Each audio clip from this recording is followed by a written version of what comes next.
Oh, what a great piece of music. Hi everyone, this is Tom Horton and welcome to Keyboard Skills Pro. Thanks ever so much for watching another one of my music tutorial videos. First of all, if you like this video and want to subscribe, please do hit that button. It will be great to have you subscribing and that way you'll find out about new videos as they're added to my YouTube channel.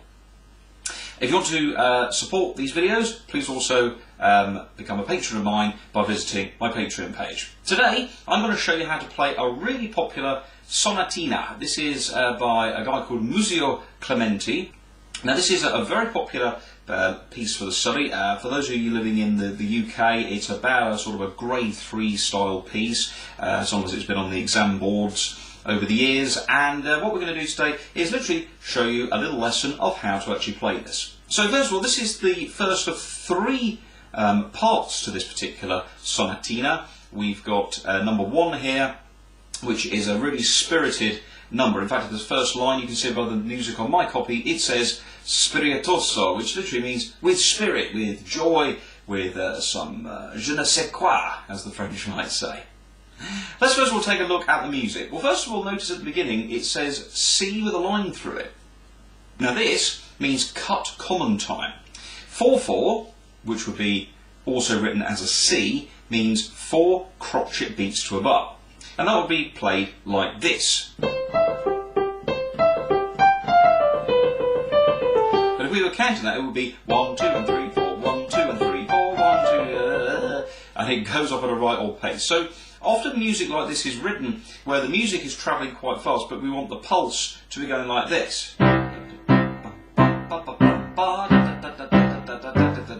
So the accompaniment, if there was one, would be written in 2.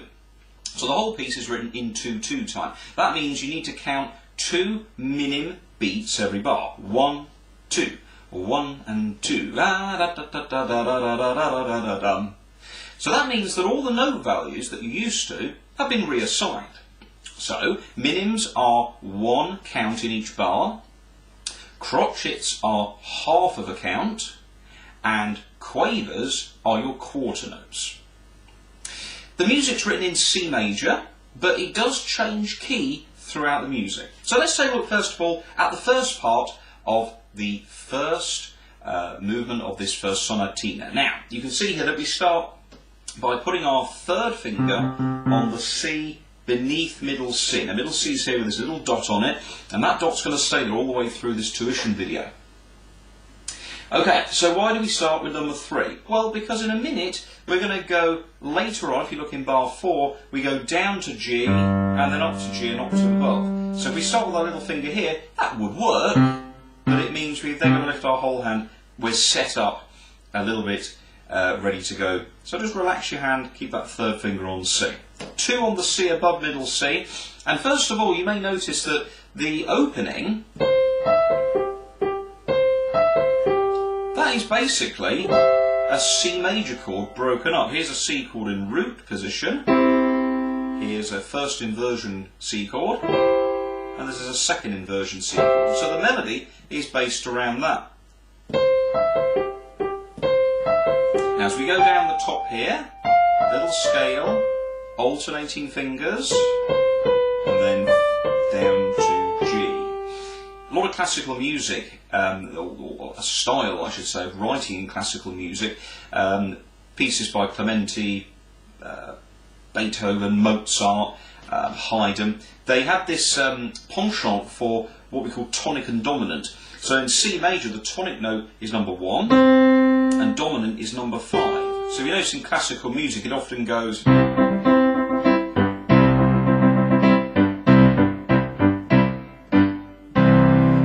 sense of that it's finished.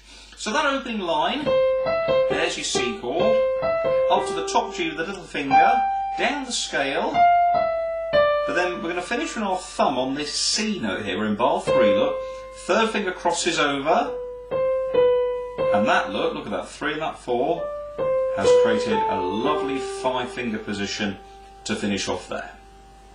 Now, we're going to repeat the opening, but we're going to play it quietly. We're now in bar number 5.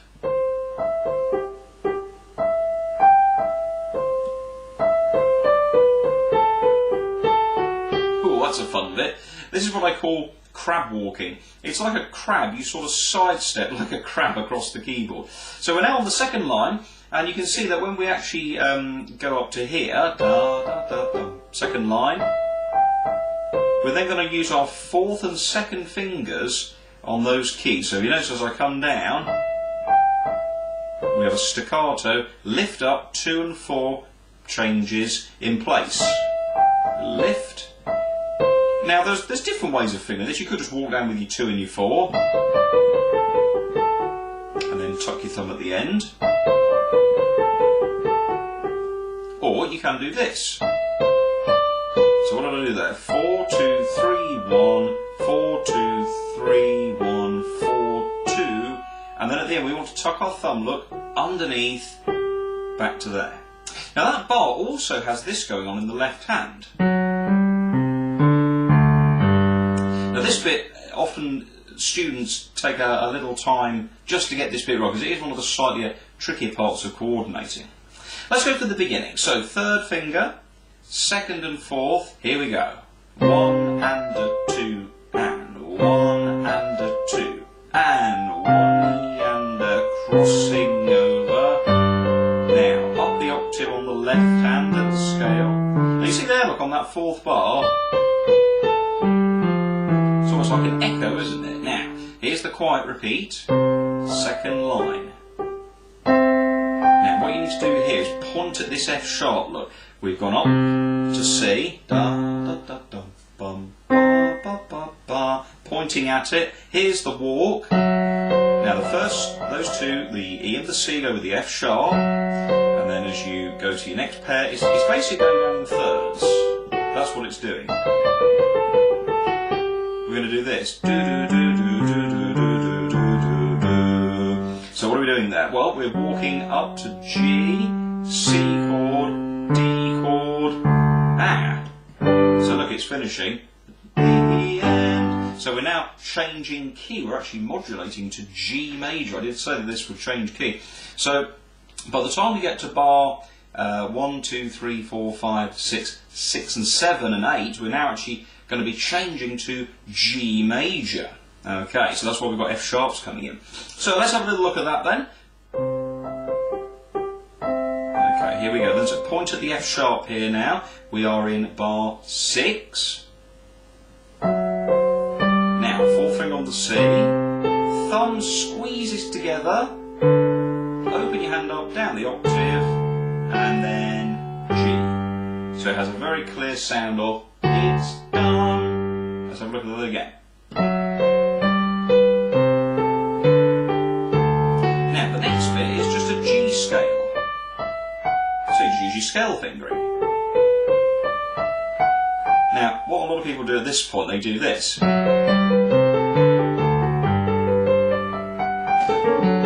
they jump up, suddenly realising that in the next bar, look, we've got an Alberti bass pattern. Now that pattern is known as Alberti bass, bottom, top, middle, top. And look at it. What actually is it you're playing? It's a D chord.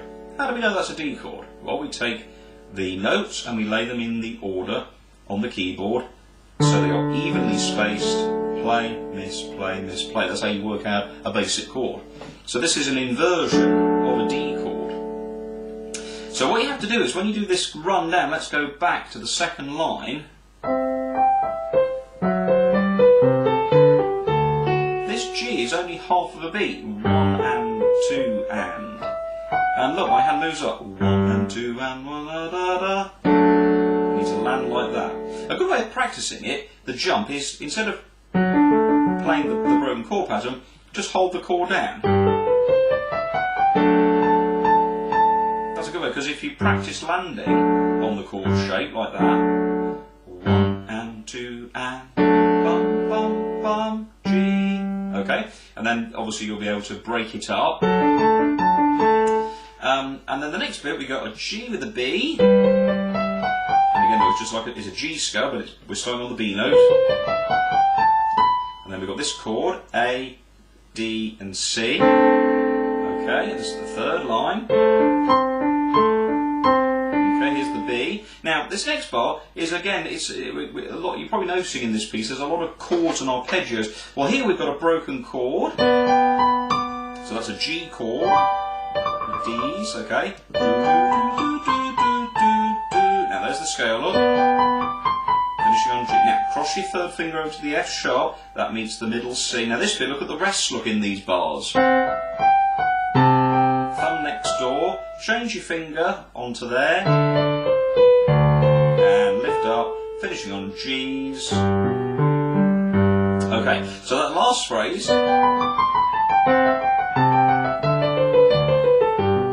Doesn't that flow beautifully? But you've got to learn those patterns. The thing of this piece is, it's all about scales, chords, runs. That's the kind of the trick to it. Now let's look at that third line here. Now as you can see, we're going and then D. Okay, so we're going through this chord. Now this is basically like literally a broken chord pattern. So 1, 2, 3, 5, down this little scale, cross over 3 to F sharp, keep the hand in position. The 2 will land on the E, and then lift up, 4, and then 5 scoots behind it onto the D, to finish with this left hand G. And you can hear there, look. Echoes all the way through the music. Just let's go back a second to the second line. Let's go from this bit. If you notice, this is a clever little passage. Watch the right hand. Each time, each bar begins on the note above the one before. G, A, B, C on the third line, second bar of the third line, D. Isn't that clever? It's going up a scale. The clever thing is, though, the left hand does the same thing. Let's take a look at the second line. Look, we're starting on a G. Now, look at this, look. Got my F sharp. G, scale, da da da da, A, goes to B. So both hands are climbing. Do do do do, da da da da da da da, bum bum bum bum, ba ba ba ba ba ba ba ba. Isn't that clever how that climbs all the way through there? One thing you can do, though, to make it sound really jolly, apart from playing it with a smile on your face, is to make note of the articulation in the music. Notice at the opening of the right hander, we've got a little slur over the music, that curved line. Don't mistake that as a tie. It's not a tie, it's a slur. A slur is like a little miniature group of notes that you play smoothly. But the last one, look, is a staccato. So, da da da da da da da da bum bum. Now listen to the difference if I play it without any articulation. Or really legato. Sounds a little bit insipid, doesn't it? So here we've got the chance to really make it sound great. Okay? Da da da bum ba da da bum. Now very smooth. Now, even though we're going to play quiet on the next phrase,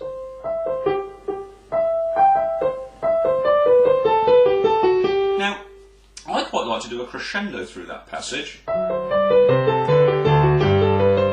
then as you land on that scale, it's forte. So, but, you know, try different ways. Go in loud there if you wanted to, okay? But I quite like to do a crescendo.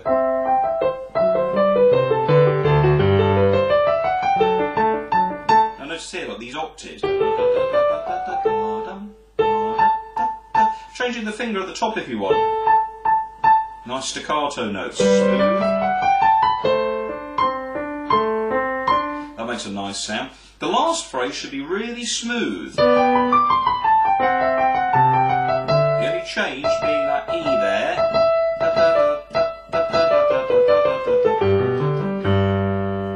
Now that first part obviously has a repeat on it. So then of course if you would, you go round again.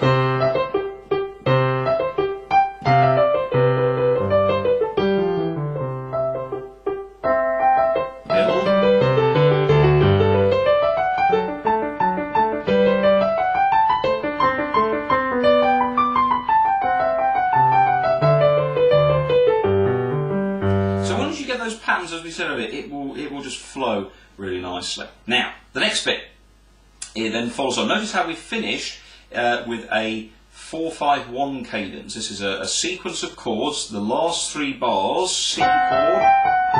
This is the 4th chord of G major. And then going to the dominant 5. And then G. Okay.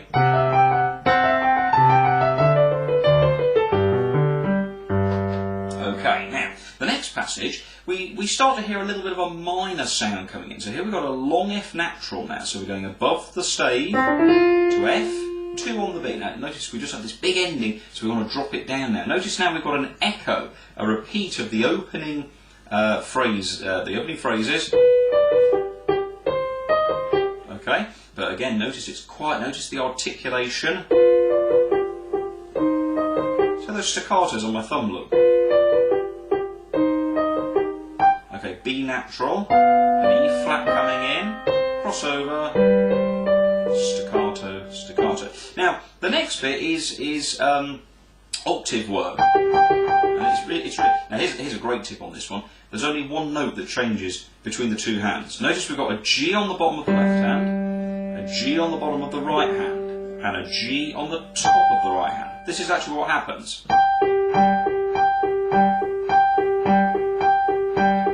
The bottom G, look, is on the offbeat. 1 and 2 and 1 and 2. So that the sort of the interesting part is at the top of the left hand, where it goes F, G, D, G, E flat, G, C, G.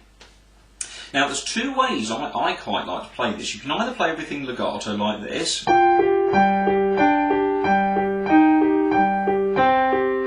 So notice how this is going 1 meander, 2 meander, 1 meander, 2 meander, and these guys are playing in halves. But notice that, look, it's all G's, just these 2 notes working. Another way you could do it is to play the left hand staccato. That's quite nice. Or you could do a legato into a staccato. You could play this hand staccato and this hand smooth. Now I've actually seen lots of different versions. On the copy of the score I'm using, and you can see this on the screen, there are legato lines, but do explore that particular bar. So let's go again for the second half of this little piece. So F natural, B natural.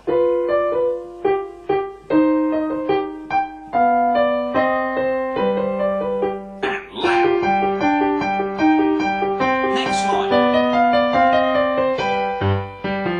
Now we've actually now worked our way back to C major. Here's a B natural, E flat, C coming in.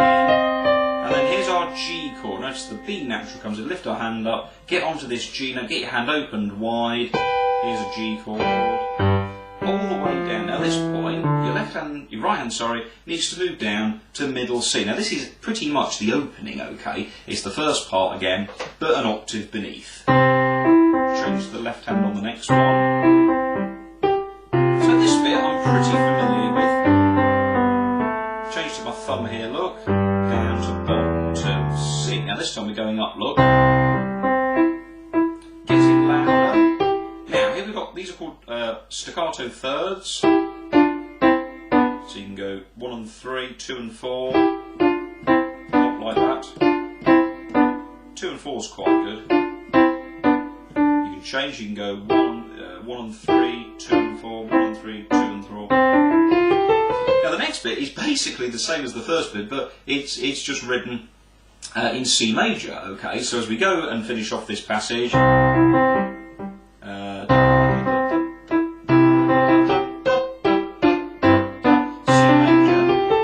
Now we're going to go down to the B here, second line of bass, but notice how the other hand is doing the octaves as it did in the first bit. Those staccato notes on the top. Here we've got the E to start off our C scale, which climbs of course to F. Now the ending is just lots of scales and lots of chords. Here's a broken C chord, which goes to an F chord like a little sort of a scale coming down here. Cross over. Here's our G note, this is our dominant. Walking down the crab notes, and then bottom C with middle C, broken C chord, and that finishes it off. So there we go, that is the Sonatina, the first part of Sonatina No.1 from the 6 sonatinas by Museo Clementi. That's the Spiritoso, the first part, and it's one of 3 particular parts of that particular sonatina. It's a really lovely piece of work. It's definitely worth learning the andante and the vivace parts as well, and hopefully we may cover those in another video. So thank you ever so much for watching. If you enjoyed this tuition video, please do check out some of the other videos here on the YouTube channel Keyboard Skills Pro. Please do hit subscribe and you'll be notified of other videos. And if you enjoy these videos and would like to help me produce more of them and even better quality videos, please do visit my Patreon page. The link is at the bottom, where you can subscribe for exclusive content on the Patreon page and also help support in the production of these videos, which would be most appreciated. If you'd like to share the video, please do so to Facebook, email it to your friends, do share it around. That would be absolutely great. Thanks ever so much for watching another tuition video with myself, Tom Horton, here on Keyboard Skills Pro.